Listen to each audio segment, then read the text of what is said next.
سلام كما يتوعلو كبرات تخاتلتي فانو اير تي في نلومي سوني 10 حدار قطريس تدالو زيناو مستندو حيزنا لكم قريبنا لنا نمكتالكم بخبر زعدم شام تولدي بغنتاتو كفلم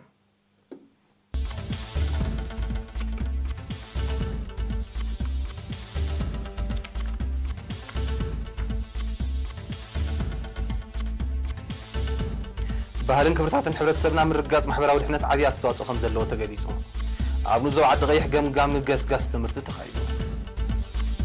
ኣብ ኑዞ ሰንዓታ ምውሃድን ኣጠቓቕማ ንባህርያዊ ድቑዒ ዘተኮረ ስልጠና ተዋሂቡ ኣብ ኮንጎ ብሕማም ኢቦላ ናይ ዝሞቱ ሰባት ቁፅሪ ናብ 200 ደይቡ ፈረንሳ ዝወደበቶ ኣህጉራዊ ዋዕላ ሰላም ኣብ ከተማ ፓሪስ ይቃናዕ ኣሎ ኣብ ብራዚል ብዘጋጠመ ሓደጋ ምህማም መሬት ብውሕዱ 15 ሰባት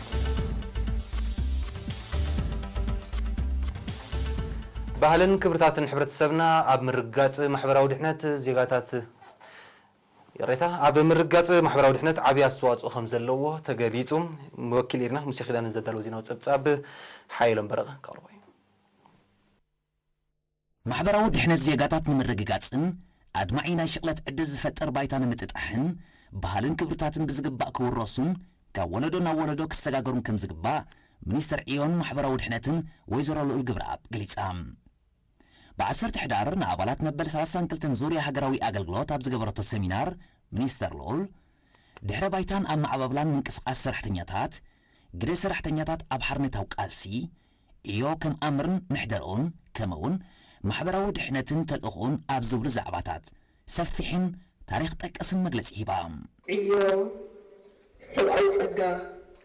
ويكا عقول حرط عامسو كوينو دك سب ነገራውን መንፈሳውን ሁኔታውን ንምርዋይ ዝገብሮ ጻዕሪ እዚ ማለት ኣቑሑ ምፍራይ ኣገልግሎት መሃብ እንጥቀመሉ ንጥፈት እዩ ብኻልእ ኣባሃህና እቲ ዕዮ ወይ እቲ ሰራሕተኛ ነዚ ዕዮ ግብራዊ ዝገብር ከም ሓደ ዲናሞ ናይቲ ሕብረተሰብ ክንወስዶ السوون نتردنو مسجاجرين عبيد كون أنت خوينو بمايا تمرتقعت فلتأتو وكلتو أبزمناو تكنولوجي كب أنت يمتراي نزي زخونون نقط ودابع أنت الليو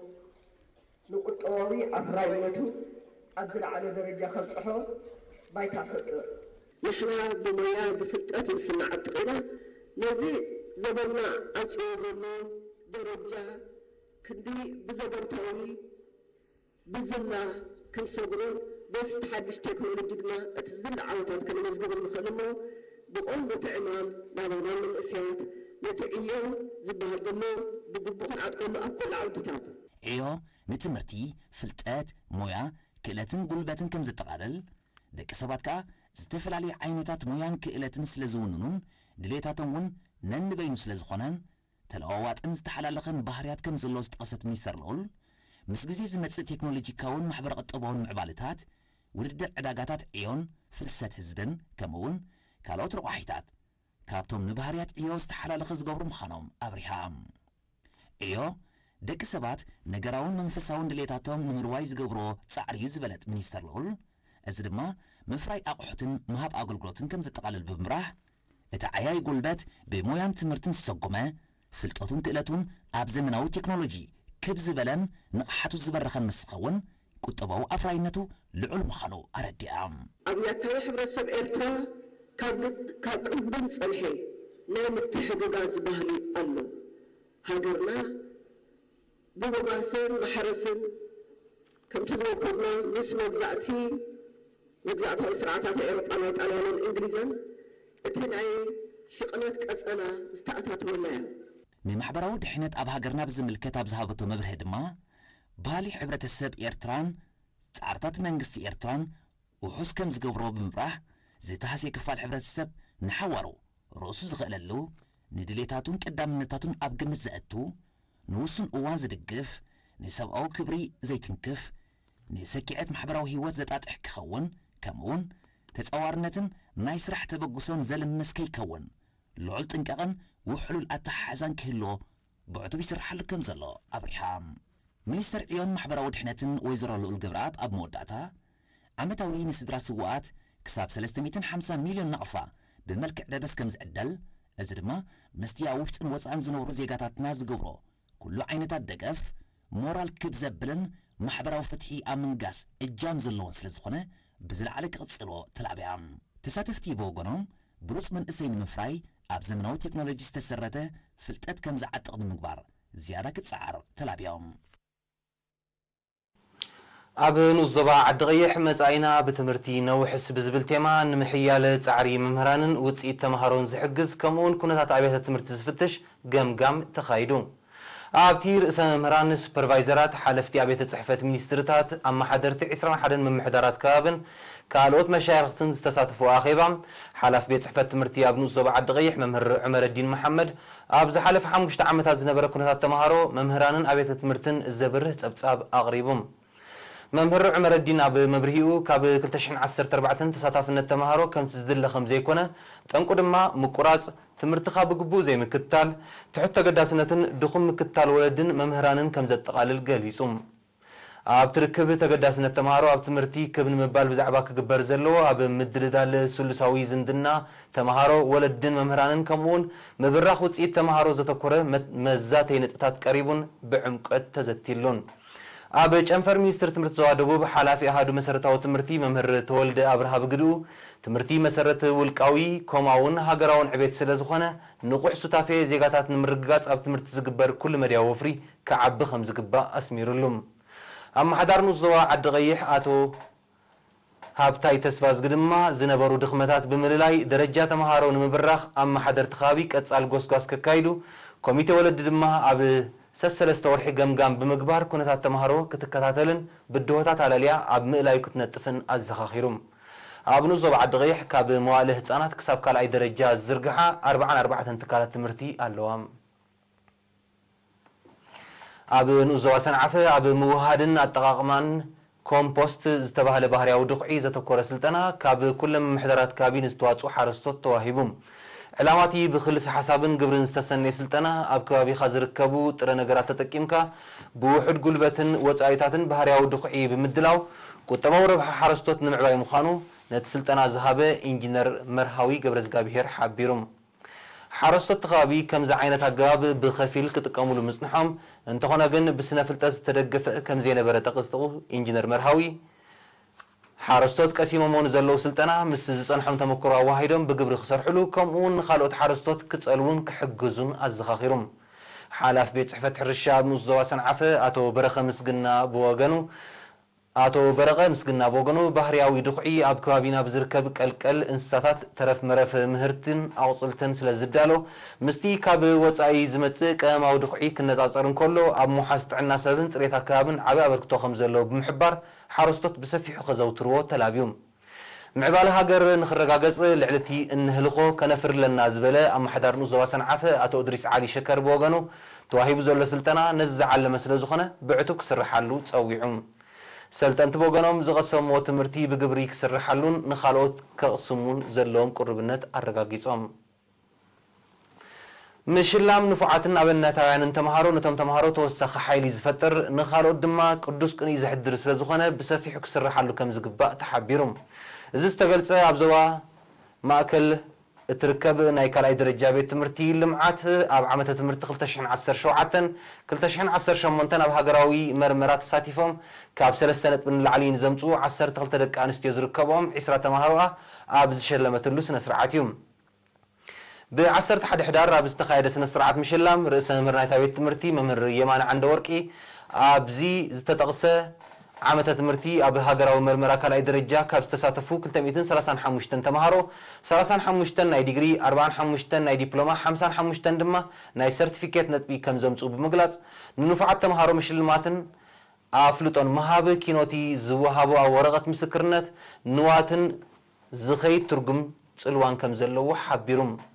ኣብ ወንበር ኮሚቴ ወለዲ ብወገኑ ተሸለምቲ ተምሃሮ በዚ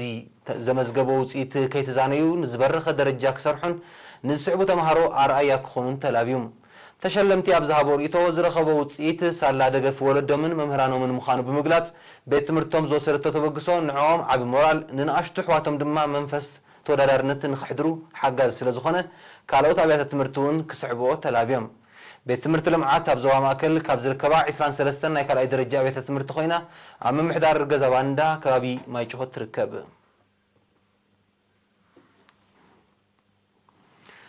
ኣብ ባፅዕን ማይ ዓይንን ኣብ ሕግን ክብርታት ሕብረተሰብን ዘተኮረ ኣስተምህሮ ንተምሃሮ ተዋሂቡም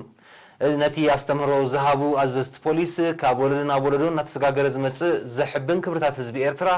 ኣብ ምክልኻል ገበናትን በደላትን ዓብ ተራ ከም ዘለዎ ብምጥቃስ ኣብ ሕግን ስርዓትን ተሞርኪስካ ዝውሃብ ኣስተምህሮ ቁኑዕ ዜጋ ምህናፅ ልዑል ኣበርክቶ ከም ዘለዎ ገሊፆም ሓሊፎም ዝረኣዩ ገበናትን በደላትን ከይሰዓረሩ ብኣጋ ንኽውገዱ ወለድን ሕብረተሰብን ኣብ ምክታል ደቆምን ምግሳጽ ጉግያትን ዕቱባት ክኾኑ ተምሃሮ ድማ ብሩህ መጻኢኦም ንምውሓስ ኣብ ትምህርቶም ከተኩሩ ተላብዮም ኣዛዚ ቀዳማይ መደበር ፖሊስ ከተማ ባፅዕ ተለንተ ተስፋልደት ወልደ ሚካኤል ሓላፊ ምክልኻል ገበን ካልኣይ መደበር ፖሊስ ኣቶ ፍጹም ካሕሳይን ኣብ ዝሃቦ መብርሂ ሕጊ ዘይምፍላጥ ካብ ተሓታትነት ስለ ዘየድሕን ተምሃሮ ኣብ ሕጊ ዘለዎም ኣፍልጦ ብምዕባይ ምስ ፖሊስ ዝገብሮ ምትሕብባር ክዕዝዙ ፀዊዖም ኣዛዚ መደበር ፖሊስ ንሱ ዞባ ማይ ዓይኒ ሰርጌንቴ ዑስማን ፍካክ ድማ ብሕግን ክብርታት ሕብረተሰብን ተማእዚዝካ ምምላስ ድርብ ረብሓ ስለ ዘለዎ ዓብ ቆላሕታ ክወሃቦ ኣዘኻኺሩ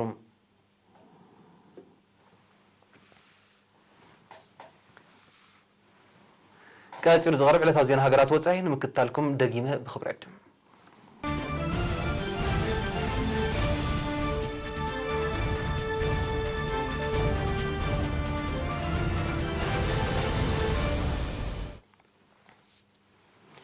ኣብ ዲሞክራሲያዊት ሪፐብሊክ ኮንጎ ብዝተወልዐ ሓድሽ ለበዳ ሕማም ኢቦላ ናይ ዝሞት ሰባት ቁፅሪ ናብ ልዕሊ 200 ይክብ ከም ዝበለ ሚኒስትሪ ጥዕና ሃገር ሓቢሮም ዝበዝሑ ግዳያት ናይዚ ኣብ ዝሓለፈ ወርሒ ሓምለ ዝተኸስተ ሓድሽ ተርእዮ ነበርቲ ኣውራጃ ኪቡ ምዃኖም ዘመልከቱ ጸብጻባት ኣማይት ተለኺፎም ምህላዎም ኣረድዮም ኣብ ተኸባቢ ዝካየድ ዘሎ ተደጋጋሚ ግጭት ነቲ ሕማም ንምግታእ ንዝካየድ ንጥፈታት የጎናድቦ በምህላው በአጋ ክግታ ከም ዘይክእል ምስ ኩነታት ተኸባቢ ቅርበት ዘለዎም ወገናት ይሕብሩ ምዕራብ አፍሪካዊት ሃገር ዲሞክራሲያዊት ሪፐብሊክ ኮንጎ ካብ 1976 ንድሓር ጥራይ 10 ግዜኣ ብለበዳ ኢቦላ ተጥቃዕ ከም ዘላ ጸብጻባት ጥዕና ይጠቕሱ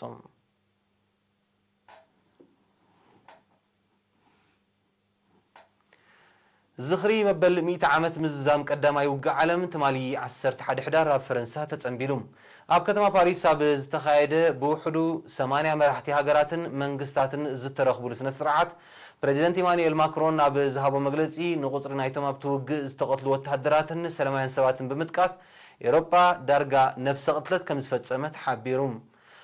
ኣብቲ ካብ 28 ሓምለ 1914 ክሳብ 11 ሕዳር 1918 ዝተኻየደ ብዓቢ ውግእ ዝፍለጥ ኩናት ብገምጋም 9.7 ሚልዮን ወተሃደራትን 10 ሚልዮን በርጌስን ከም እተቐትሉ መዛግብቲ ታሪኽ ይጠቕሱ እዚ ከምዚ ኢሉ እንከሎ ጎኒ ጎኒ እዚ ናይ ዝኽሪ ስነ ስርዓት ኣብ መንጎ ተሳተፍቲ መራሕቲ ዲፕሎማስያዊ ርክባት ከም ዘካየዱ ተቃሊሖም ب10 ሕዳር ፈረንሳ ዝኣተወ ፕሬዚደንት ኣሜሪካ ዶናልድ ትራምፕ ምስ ፈረንሳዊ መዘንኡ ኢማኑኤል ማክሮን ተራኺቡ ኣብ ዲፕሎማስያውን ቁጠባውን ዝምድናታት ዘተኮረ ዘተ ከም ዘካየደ ይፍለጥ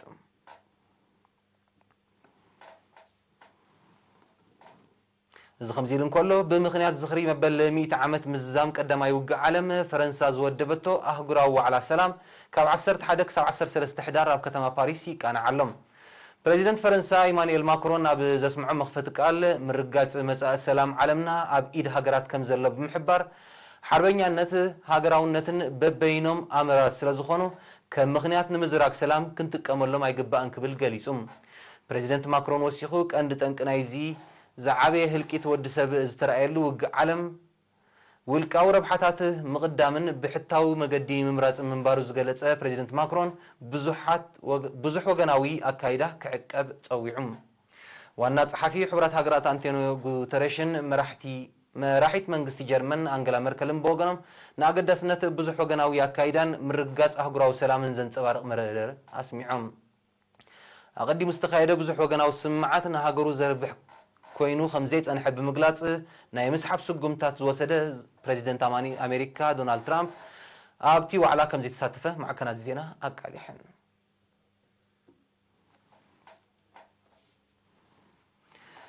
ኣብ ከባቢ ከተማ ሪዮ ዲ ጀኔሮ ብራዚል ብ11 ሕዳር ብዘጋጠመ ሓደጋ ምህማም መሬት ብውሕዱ 15 ሰባት ከም ዝሞቱ ንሰብ መዚ ሲቪላዊ ድሕነት ብምጥቃስ ማዕከናት ዜና ኣቃሊሕን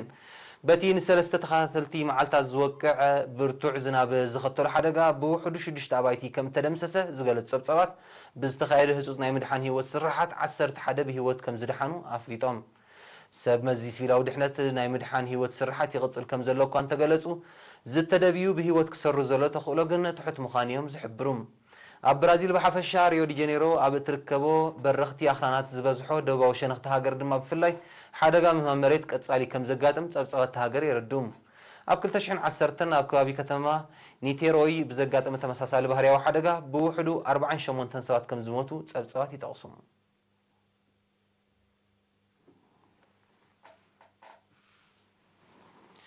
ካብ 5 ክሳብ 11 ሕዳር ኣብ ከተማ ዦሃይ ቻይና ኣብ ዝተቃንዐ ኣህጉራዊ ምርኢት ኣቪዬሽንን ቴክኖሎጂ በረራን ልዕሊ 20 ቢልዮን ዶላር ዝተገመተ ናይ መሸጣን ምቕራብ ኣገልግሎትን ስምዓት ከም እተኸተመ ተገሊጹ ኣብቲ ቦይንግን ኤርባስን ዝርከበን ካብ 43 ሃገራት ዝመጻ ልዕሊ 770 ትካላት ዝተሳተፈኦ ምርኢት 239 ነፈርቲ ከም እተሸጣ ወደብቲ ናይቲ ምርኢት ሓቢሮም بتغلال دما نتمريت لعلي 450 شح سب كم التعذبون لعل أدناقط كم زترفن تقاليحهم بزي كازي تمريت تشايناويان تكالات فرياتن كلا ليعدل كم زفتر اللنز حبرو تصبصبات تشاينا بوشتا عغما زفريت تنزر كبئن 240 شدشتن نفرتن نمريت كم زغربا أبريهم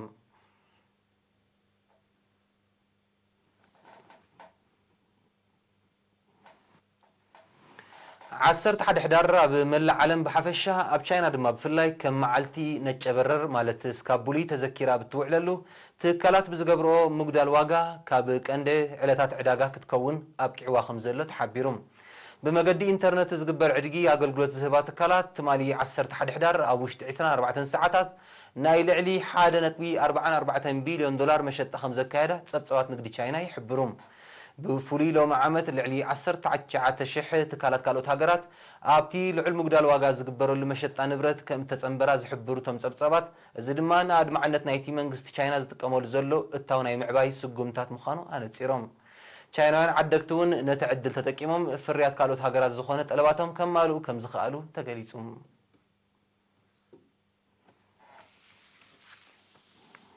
ንሳዕ ዝተዳለወ ዜና መሰናዶ ኣብ ተዛዚሙሎ ዝቕፅል ፈነ ኤሌክትሪክ ተካተሉ ዕድም ብርኹም ዓልቲ